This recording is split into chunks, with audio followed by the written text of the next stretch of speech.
皆さん、こんにちは。機管理工学部応用数理学科の早水桃子です。今回から数回にわたってマッチングに関する話題を扱います。マッチングの理論は、例えば結婚相手のマッチングだったり、学生の研究室配属とか、研修医の病院配属とか、労働者への仕事の割り当て、あとはスポーツチームの対戦スケジュール決めなど、実社会の様々な意思決定に関わるものです。今日はまずマッチングに関する基礎概念を整理して解説していきます。実社会でのマッチングと聞いて誰もが思い浮かべる分かりやすい例の一つは、やはり男性と女性のマッチング、結婚相手のマッチングだと思います。マッチングと一言で言っても、どんなマッチングがベストかという問題意識に応じて、いろいろなマッチングの問題設定が考えられますけれども、例えばこの図のように結婚相手を見つけたい女性が3人いて、1番の女性は A 君と B 君に会ったことがあり、2番の女性は A 君と C 君と D 君に会ったことがあり、3番の女性は B 君と D 君に会ったことがあるとします。すると誰と誰が知り合いなのかという情報は、この図のような二部グラフを使って表すことができます。この例では男性が4人いて女性は3人しかいないので、必然的にあぶれる男性が1人以上出てきてしまいますが、仮にこの中で結婚相手を見つけたがっているのは女性たちの方で、男性たちの方は別にそうでもないとすると、この3名の女性が全員結婚できるようなマッチングを見つけようという問題が自然に現れます。そのようなマッチングとしては、この場合、例えば赤色で表したこのようなマッチングとか、あるいはまた別のこのようなマッチングがあります。マッチングの実例は他にもいろいろとあります。先ほどは男性と女性の人数が異なっていたので、あぶれる男性がいるのは仕方がないという状況でしたけれども、例えば4種類の物品があって、それを4人の人たちへのプレゼントとして配りたいという状況だと、せっかく用意したプレゼントが余るのは困るし、何にももらえない人が出ても困るので、1人にちょうど1個の物品を割り当てるということになります。先ほどは男性と女性がお互いに面識があるかどうかという情報に基づく二部グラフを作りましたが、この図では、1番の人はバッグまたはチケットが欲しいと思っている。2番の人はスマートフォンまたはゲーム機が欲しいと思っている。3番の人はもっぱらチケットが欲しいと思っている。4番の人はバッグかスマートフォンかゲーム機のどれでもいいから欲しいと思っているという情報に基づく二部グラフを作っています。この希望を満たすマッチングとしては、例えばこういうマッチングがあります。あとは、労働者への仕事の割り当てというのもマッチングの典型的な例です。ここで図示したのは、翻訳を依頼された文書が5種類あって、それを4人のメンバーがいる、翻訳チームの中でうまく分担して処理したいというような状況です。3番目の人のように、英語からドイツ語の翻訳もできるし、英語からロシア語の翻訳もできるし、ドイツ語からロシア語の翻訳もできますという翻訳家もいれば、2番とか4番の人のように、今回担当できるのは日本語から中国語への翻訳だけですという、そういう翻訳家もいます。この図の例では日本語から中国語への翻訳というタスクを2番と4番の人が取り合うという形になりますので、4人の翻訳家全員が稼働することはできませんから、この場合、同時並行で処理できる文章の数っていうのは最大で3つまでということになります。先ほど一番最初に紹介した、結婚相手探しの例では、物事を単純化するために自分と面識がある異性のうち誰とでもいいから結婚したいという設定で話を進めましたけれども、やはり現実の実社会でのマッチングというのは必ずしもそんな単純な話ばかりではなくて、やはり個人の好みを踏まえたもっと複雑なマッチングの問題設定がいろいろとあります。実際に社会実装されている典型的な例としてよく知られているのは、初期研修医と臨床研修病院のマッチングで、これは日本全国の医学部の6年生たち、つまりもうすぐ卒業して研修医として働く予定の人たちに、どの病院と雇用契約を結んでもらうかという割り当てを機械的に決めるというものです。学生側としては、例えば、あの有名な病院で働きたいとか、田舎の病院に行きたくないとか、そういう各自の好みがありますし、もちろん受け入れ先である病院の方も優秀でやる気のある人を採用したいとか、この学生よりもあの学生の方が面接で印象が良かったとか、そういう好みとか優先順位があるわけです。この話についての詳細は第12回の授業で解説する予定ですが、ともかくみんなの希望順位を突き合わせて、みんながそれなりに納得するような、後々トラブルが起きないようなマッチングを見つけるというのがこの場合はゴールとなります。似たような問題設定は、医学生と研修病院のマッチングに限らず、例えば卒論生の研究室配属の決め方とか、就職内定者の配属部署の決め方とかですね、いろいろな場面で出てきます。さて、今具体例をいろいろとお見せしたように、実社会におけるマッチングというのは、やはり何かと何かをマッチさせるという文脈で、二部グラフのマッチングを考えることがほとんどなので、次回以降はほとんど二部グラフのマッチングに絞って話を進めていきます。でも今日これからお話しするように、グラフ理論的にはマッチングというのは別に二部グラフに限らず一般のグラフに対して定義されるもので、二部グラフではないマッチングを考えることにも理論的な面白さとか現実的な意味があります。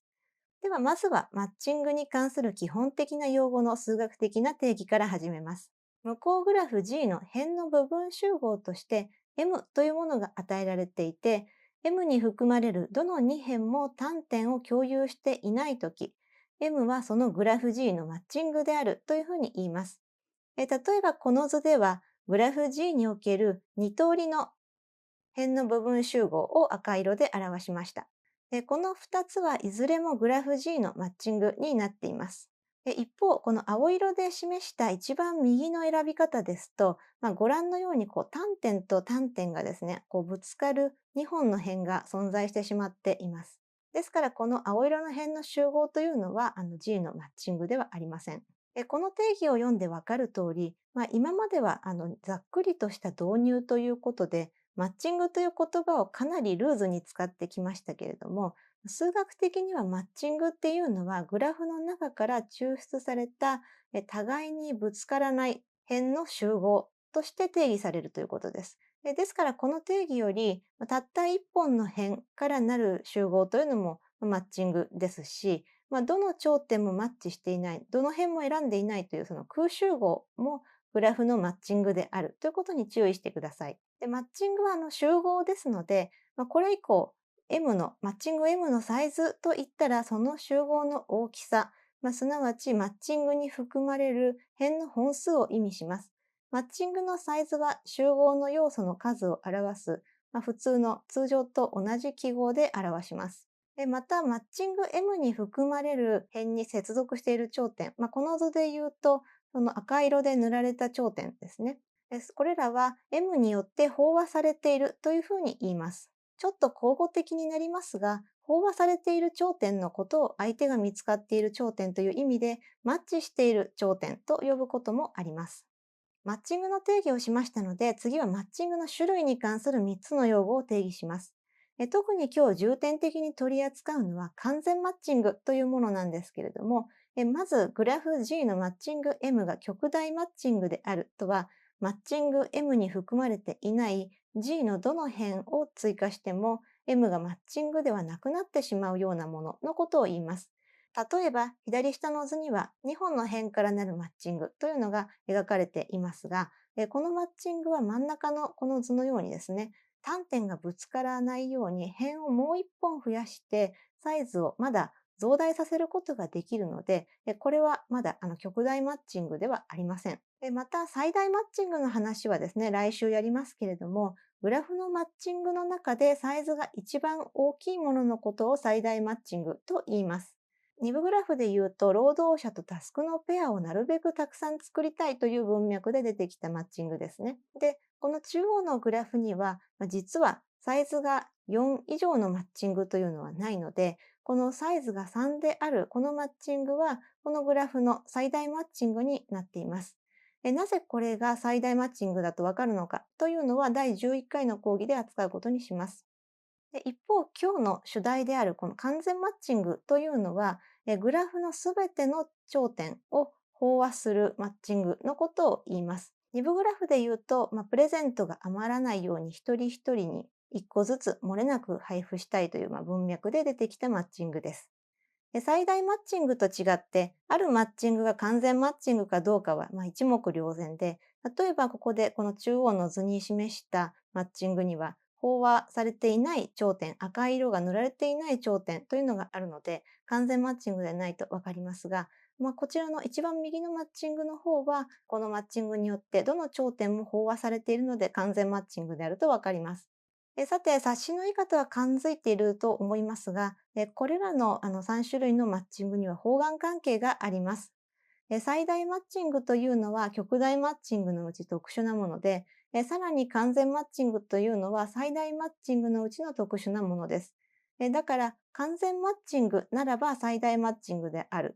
最大マッチングならば極大マッチングであると言えます。一方で、それぞれ逆は正しくありません。まず、極大だからといって最大マッチングであるとは限りません。実際この右上に書かれているこのサイズ1のこのマッチングっていうのは、これ以上どちらにも辺を追加できないので、このパスグラフにおける、まず極大マッチングなんですけれども、このすぐ下に図示されているように、このグラフはサイズ2のマッチングを持ちますので、このサイズ1のマッチングっていうのは最大マッチングではありません。で、あと、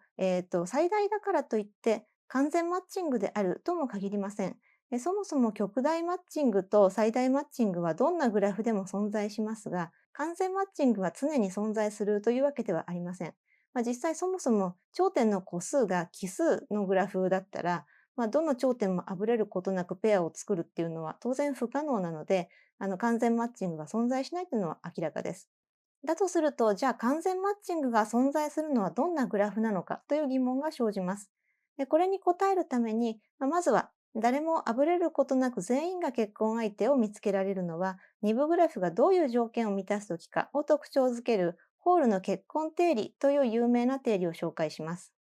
まず、男性と女性の人数が揃っていなかったら、誰かが必ずあぶれてしまうのは自明ですから、二部グラフの完全マッチングが存在するかどうかを論じる場合は、女性の集合と男性の集合というこの2つの部集合の要素数は等しいと仮定して構いません。この定理が述べているのは2つの部集合の要素数が等しい二部グラフが完全マッチングを持つことと、この赤色で書いた条件、これが満たされるということが同時であるということです。式で書くとこれちょっと回りくどいんですけれども、要するにこの赤色の条件がどういう意味かを数式を使わずに言葉で述べると、女性の集合からどのように計人を選んだとしても、その女性たちが知り合っている男性の数は合計で必ず計人以上になっているということです。例えば、右の図ではピンク色で示したように、3名の女性の部分集合 S を選んでいますが、すると1番の女性は1番と2番の男性と知り合いだし、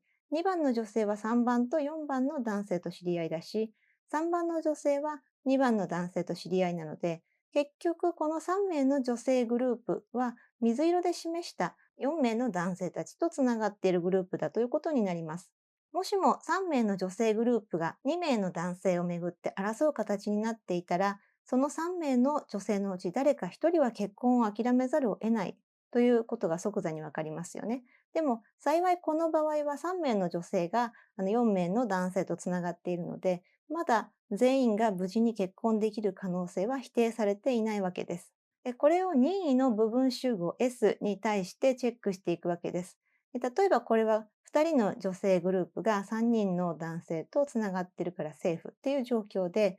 これも2人の女性グループが3人の男性とつながっているのでセーフという状況ですね。で、このような観察からホールの結婚定理のこの赤色の条件が満たされていなければ一発でアウトなので、二部グラフの完全マッチングが存在するためには、この赤色の条件が必要だということはすぐに納得できると思います。で、ホールの定理の面白いところ、強いところというのは、この赤色の条件さえ満たしていれば、全員あぶれずに結婚できるという十分性の方です。で、ここでは証明は省略しますが、難しくはないので、各自でぜひ考えてみてください。なお、男性と女性の人数が揃っていなかったら完全マッチングは無理なので、そういう場合は、今日の冒頭の実例で紹介したような、人数が少ない方の部集合、例えば女性の集合を飽和するマッチングが存在するための必要十分条件はどうなるのかと言いたくなるわけですが、このどの K 人の女性グループも合計 K 人以上の男性とつながっているというホールの結婚定理の条件というのは、部集合の大きさが揃っていれば完全マッチングが存在するための必要十分条件となるし、部集合の大きさが揃っていない場合は、飽和マッチングが存在するための必要十分条件となります。だから女性全員があぶれずに結婚できるかどうかは、この赤色の条件が全てです。そういうわけで、ホールの結婚定理は、完全マッチングや飽和マッチングを持つ二部グラフの特徴付けを与える定理ですが、この左下の注釈に書いたように、どの K 人の女性グループも合計 K 人以上の男性とつながっているという条件をチェックするには指数時間かかりますので、最大マッチングが存在するかどうかを判定したり、最大マッチングを求めたりする目的だと、もっと効率的なアルゴリズムを考える必要があります。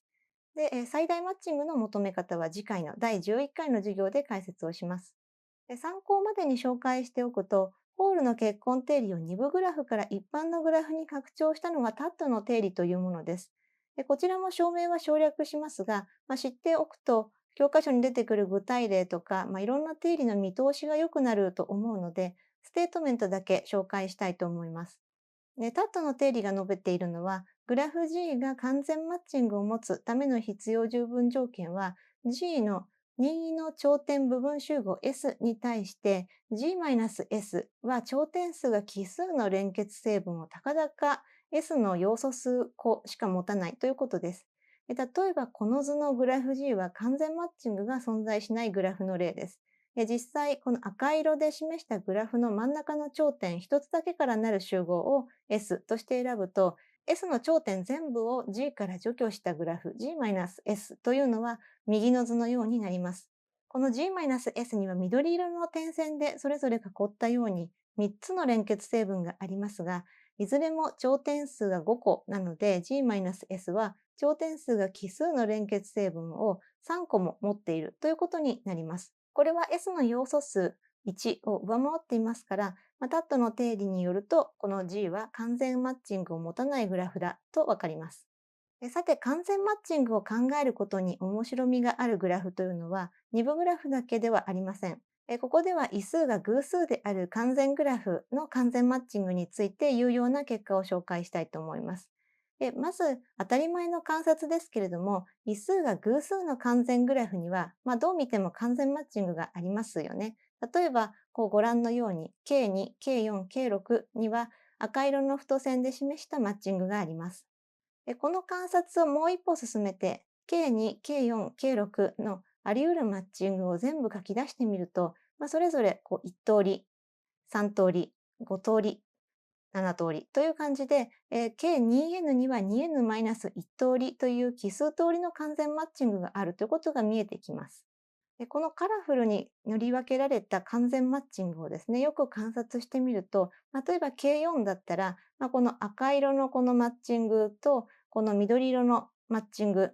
と青色のマッチングというのは、互いに重複する辺を持っていないですし、K6 だったら、同様に赤色のマッチングと緑色のマッチングと、青色のマッチングと紫色のマッチングとオレンジ色のマッチングも互いに重複する辺を持たないわけです。というわけで、これが一般的にも成り立つのではないかと予想できると思います。また、K2N のどの辺も、何らかの色で塗られているということも、予想できると思います。実際その2つの予想は正しいです。証明は教科書にあるので各自で確認してほしいんですけれども、この定理が述べるように、完全グラフ K2N の編集号は互いに異なる色で塗り分けられた 2n-1 通りの完全マッチングたちに分割できます。また、ついでに言っておくと、このように分解される Kn の中のどれか一つの頂点を無視してやると、異数が奇数である完全グラフ K2n-1 の場合は、完全マッチングではなくて 2n-1 個の最大マッチングに分解できるということが示せます。こちらも教科書に証明がありますが、まだ全く難しくありませんので各自で考えてみてください。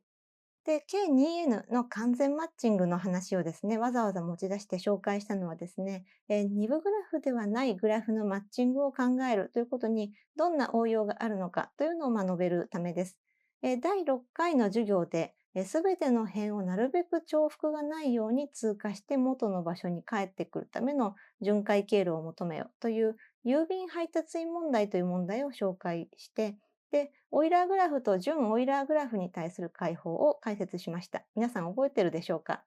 もしどんな内容だったかを忘れている方はですね、第6回の授業動画をもう一度復習してもらえればと思いますが、その時の授業では一般のグラフの場合、つまり、起点が4個以上ある場合の解き方については、マッチングの知識が必要なので全く紹介していませんでした。で、マッチングの応用によって郵便配達員問題、一般の場合を効率的に解くアルゴリズムというのは、すごく複雑なものなんですけれども、考え方の大枠としてはですね、起点が2個の時と同じなので、今回は具体例を使って、そのアルゴリズムの考え方をざっくりとインフォーマルに説明したいと思います。で、以前学んだことの中で特に思い出してほしいポイントは、郵便配達員の巡回経路において、同じ辺を2回以上通らないといけない状況というのは、起点から起点への移動の時にだけ発生するものであるということ。そして起点から起点の移動に使う辺を二重化すれば、